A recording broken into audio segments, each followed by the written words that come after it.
नमस्कार साथियों, मैं बालमुकुंद धुरिया। इधर कई दिनों से भारत और चीन के मसले को लेकर बहस चल रही है और अभी आपने पार्लियामेंट में भी देखा कि विपक्षी पार्टियों ने सरकार को इस मसले पे घेरा और सरकार से ये कोशिश की जानने की कि सही चीज देश को बताया जाए। लेकिन जिस तरह की सरकार है, आप जानते हैं कि जब सबको पता चल जाएगा तब ये बोलेंगी और ये उतना ही बताएंगी कि जितना इनको अपने पॉलिटिकल इंटरेस्ट में सही लगता हो। सही चीजें आपके सामने लाएं ये कोई जरूरी नहीं है, इसीलिए हमको लगता है कि तमाम तरह से चीजों को समझना चाहिए। एक बात जो मुझको लगती है, महसूस होती है कि जो राजनीतिक ताकतें होती हैं या पॉलिटिशियंस होते हैं, राजनीति करने वाले लोग होते हैं, ये एक माइंड सेटअप करते हैं और माइंड सेटअप करते हैं ताकि आप वही सोचिए जो वो आपको सोचवाना चाहते हैं, आप उसी तरह से देखिए जो वो आपको दिखाना चाहते हैं। एक साइकोलॉजिकल ट्रेंड भी इसको कहते हैं, जिसको पॉलिटिशियंस ऊपर से देश के ऊपर इसको लादते हैं।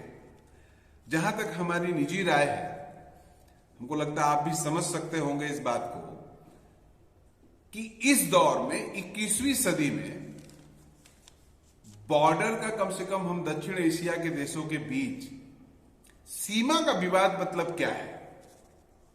सीमा का विवाद या कोई डिस्प्यूट बचा कैसे रह सकता है जब इतना इंटरनेशनल संगठन्स हैं और इस लेवल पे बात हो रही है। यहाँ के प्रधानमंत्री हमारे यहाँ आ रहे हैं, हमारे वाले जाके दुनिया का दौरा कर रहे हैं और ऊपर ऊपर ये लोग आपसी दोस्ती सहमति बनाए हुए हैं और बॉर्डर पे गरीबों के बच्चों को जिवा किया जाता है, कत्ल किया जाता है शहीद के नाम पे।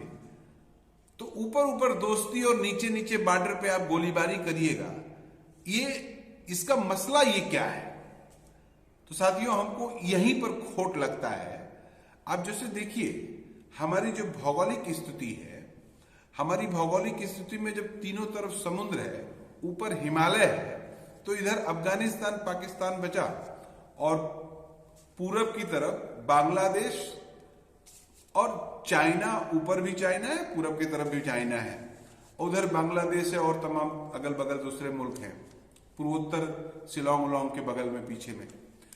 तो कुछ सीमाएं हमारी पहाड़ी हैं और कुछ समुद्र वाला है। तो इस तरह से पूरा कैटेगराइजेशन, डिवाइडेशन है।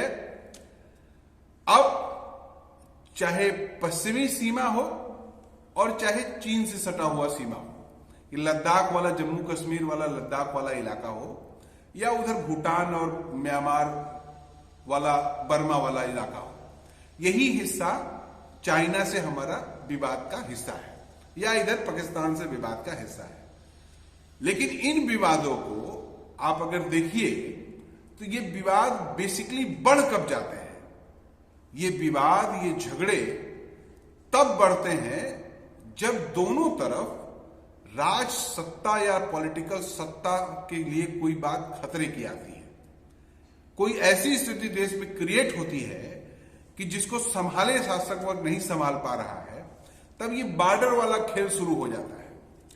और शुरू इस लेवल पे हो जाता है कि फिर देश में राष्ट्रवाद एकदम इतना तेज उबाल मार देता है कि सारी समस्याएं धरी की धरी रह जाती हैं और पड़ोसी देश से निपट लिया जाए, ये पहलू पूरे देश में एक सुर में चलने लगता है। तो ये तो एक बात है। लेकिन दूसरी बात ये है जो अभी इस समय चीन का चल रहा है।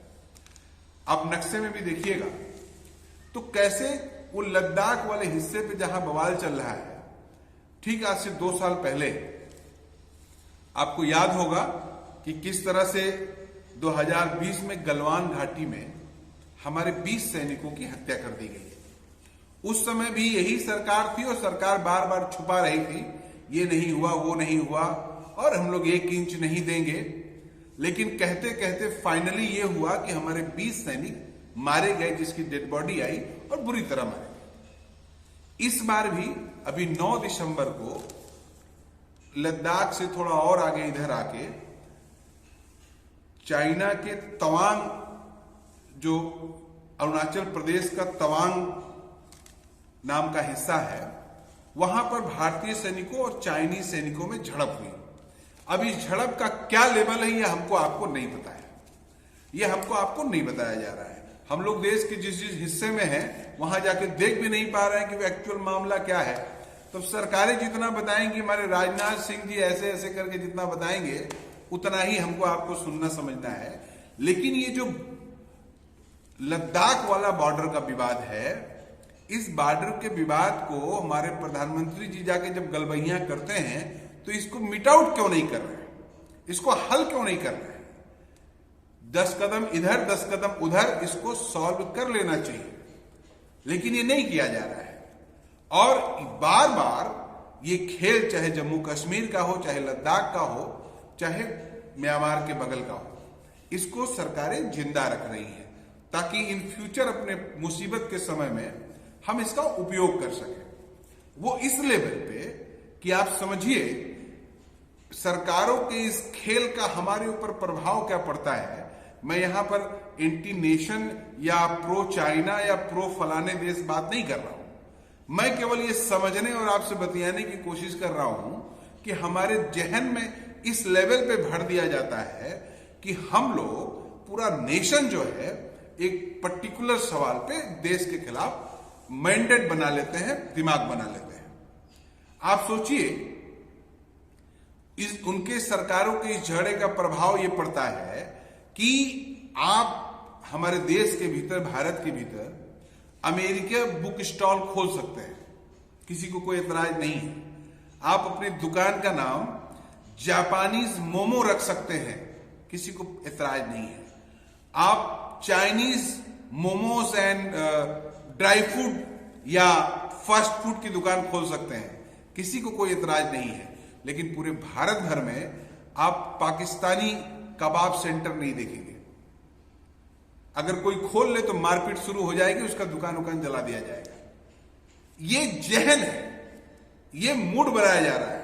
हमारे शासक वर्ग जितना इधर के वालों के लिए टाइट रहते हैं, उधर वालों के लिए सरेंडर हो जा रहे हैं। वो उनका अपना इकोनॉमिकल स्वार्थ है। तो मैं ये कहना चाह रहा था, मैं ये कहना चाह रहा हूं कि ये बॉर्डर पे जो बवाल होते हैं ये शासक वर्ग के अपने अंतर्विरोध का परिणाम है।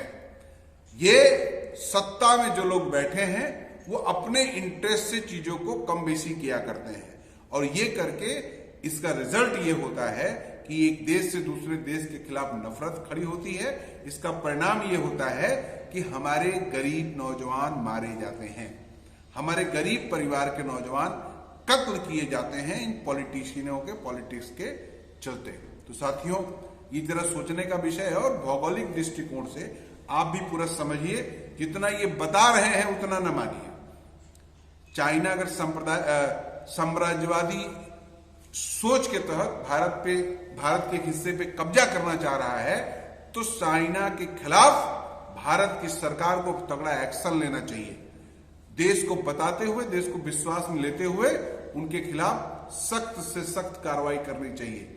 अगर ये नहीं हो रहा है तो ये माना जाएगा कि ये शासक वर्ग की मिलीभगत है, और मिलीभगत करके ये पूरा खेल कर रहे हैं। आप जरा सोचिएगा, जरा दिमाग लगाइए।